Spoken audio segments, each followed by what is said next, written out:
Shalom, Assalamualaikum warahmatullahi wabarakatuh. Perkenalkan, nama saya Festri Tumei dengan NIM 2314201047.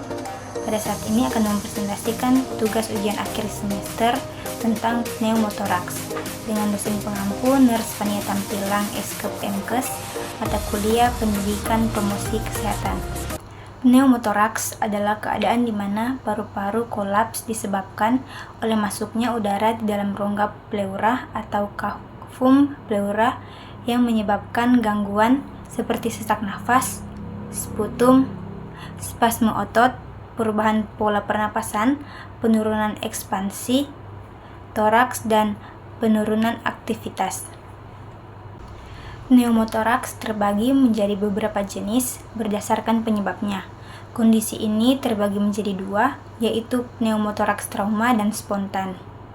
Sementara berdasarkan tingkat keparahannya terbagi menjadi tiga, yaitu simple pneumotoraks, tension pneumotoraks, dan open pneumotoraks. Pneumotoraks terjadi ketika udara dari dalam paru-paru bocor ke rongga dada. Kondisi ini bisa terjadi secara tiba-tiba tanpa diketahui penyebabnya. Namun, beberapa faktor yang dapat meningkatkan risiko terjadinya pneumotoraks sama cedera pada dada seperti benturan atau luka tusuk.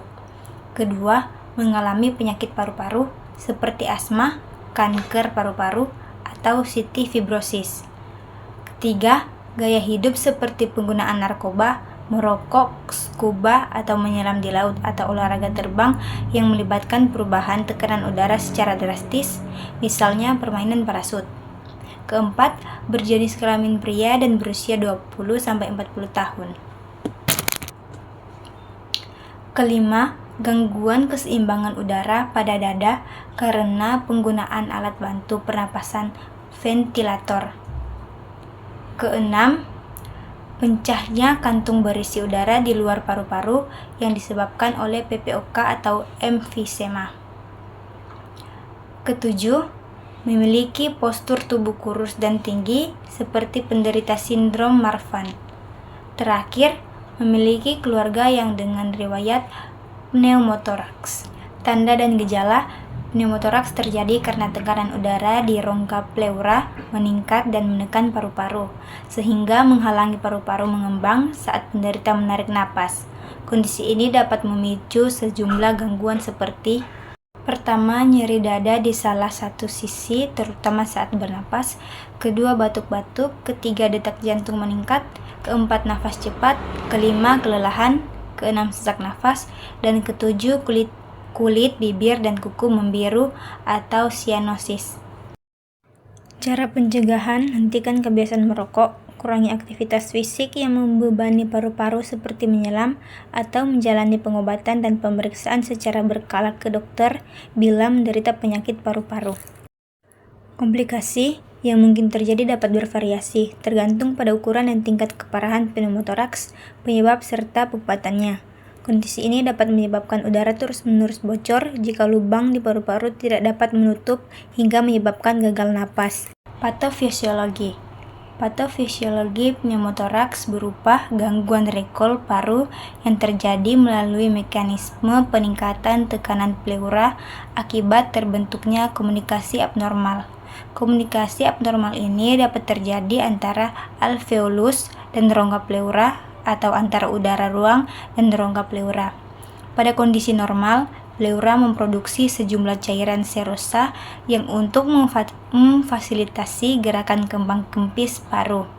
Cairan ini terus-menerus dialirkan ke sistem limfatik dari rongga pleura sehingga pada rongga pleura terbentuk tekanan negatif min 5 cm H2O yang menyebabkan lapisan pleura visceral dan parietal tetap melekat. Ketika inspirasi, ekspansi rongga dada menyebabkan tekanan rongga pleura semakin menurun, sehingga udara atmosfer dapat masuk ke paru. Diagnosa keperawatan. Sebelum menegakkan diagnosis pneumotoraks, dokter akan melakukan anamnesi atau wawancara medis untuk mengetahui gejala pasien serta riwayat kesehatan pasien dan keluarga. Nah, kemudian dilanjutkan dengan melakukan pemeriksaan fisik menggunakan stetoskop untuk mendengarkan suara di dada dan pemeriksaan tekanan darah. Setelah itu, dokter akan melakukan pemeriksaan lanjutan untuk mengonfirmasi diagnosis. Pemeriksaan tersebut meliputi ronsen, CT scan, atau USG paru. Dokter juga dapat melakukan pemeriksaan analisis gas darah untuk mengetahui kadar oksigen dalam darah pasien.